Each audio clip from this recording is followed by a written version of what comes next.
Thanks, S and Alan. How many people here haven't been to Nimbin before? Some of you?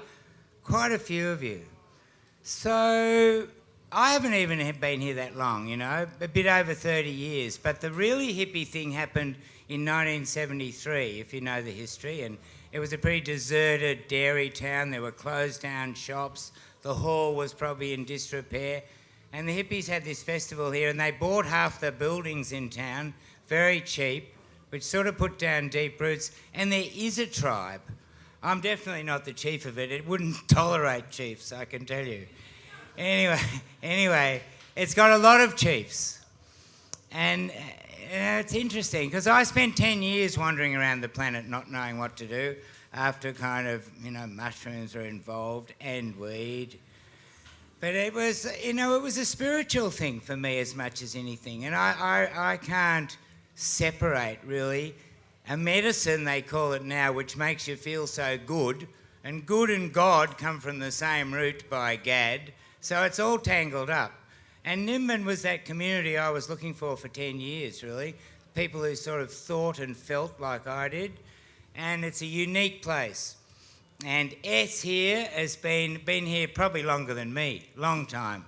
He's one of those founding people of this, it's an earthy community. I think we're all, you get sick of talking about stuff. You just got to live your truth in the end, don't you? And, I've got to share in a community like he has. We live in these sort of houses that certainly wouldn't be able to be insured. I can't lock my house. He probably can't lock his. Anyway, the origins, I'm not sure about his book, but I know stuff. I know Gary the plumber used to talk to his water. He was a serious plumber, mate. He could talk to his water, and I think, anyone going to beat his record is going to have to learn that conversation. It is a living thing, water. We know that in Nimbin. There's a lot. I mean, back in the day, they probably knew that. I know those athletes back in the days of Greece absolutely were using cannabis and psilocybin in their brews. That's the truth of it. We were talking today. Imagine what it was like when ganja was just wild, and you'd sit out at night and, you couldn't get the kids to sleep, so you'd throw a few branches on the fire. And, it would have been so a part of life. Anyway, in the beginning, when we started doing this protesting, which Bob Hopkins started, and it was just after we were so sick of being picked on for using a herb that we loved. Like, I'm an uncomfortable criminal. Most of us are here in Nimbin. It's not something we really enjoy. So after about the 5th year, and there was only one cop in town then, and no saliva testing, town was packed and, weed was free and open, and we blocked the street too much, and the police said, if you're going to keep doing this, you've got to get everyone off the street. And the new recent edition of the Hemp Olympics came into birth, and it ran for a few years, and then S says to me, this is possibly one of the best fun days I've ever had. Can we come back next year? And that was probably 20 years ago or something now. So him and Alan have been every year, unfailing, totally generous.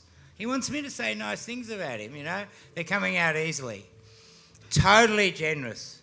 A lot of different performers and artists come to Mardigrass in what we are calling a protest.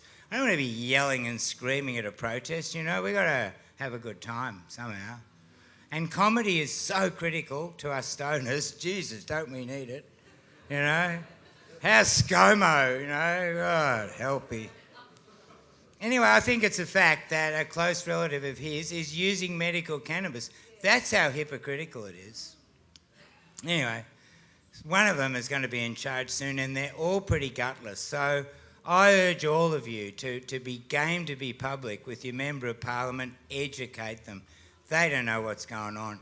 There are thousands of people in Australia now using medical cannabis, or it's all medicine, I reckon.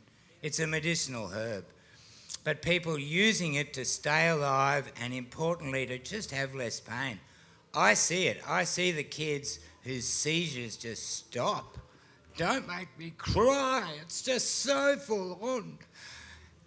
This medicine could be everywhere so easily for so many people. So you guys, remember what we're here for. Now you fucked me up.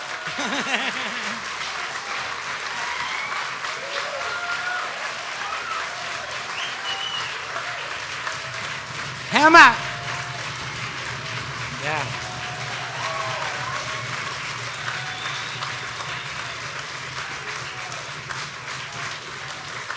Okay, how much is this book? $15 and they'll sign it if you get a copy here tonight. We've got to sell at least 3, did you say, or 4 to get home.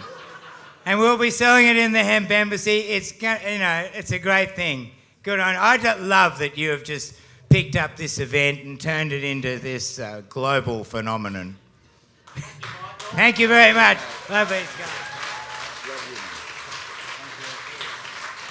Michael Bordenstone, folks.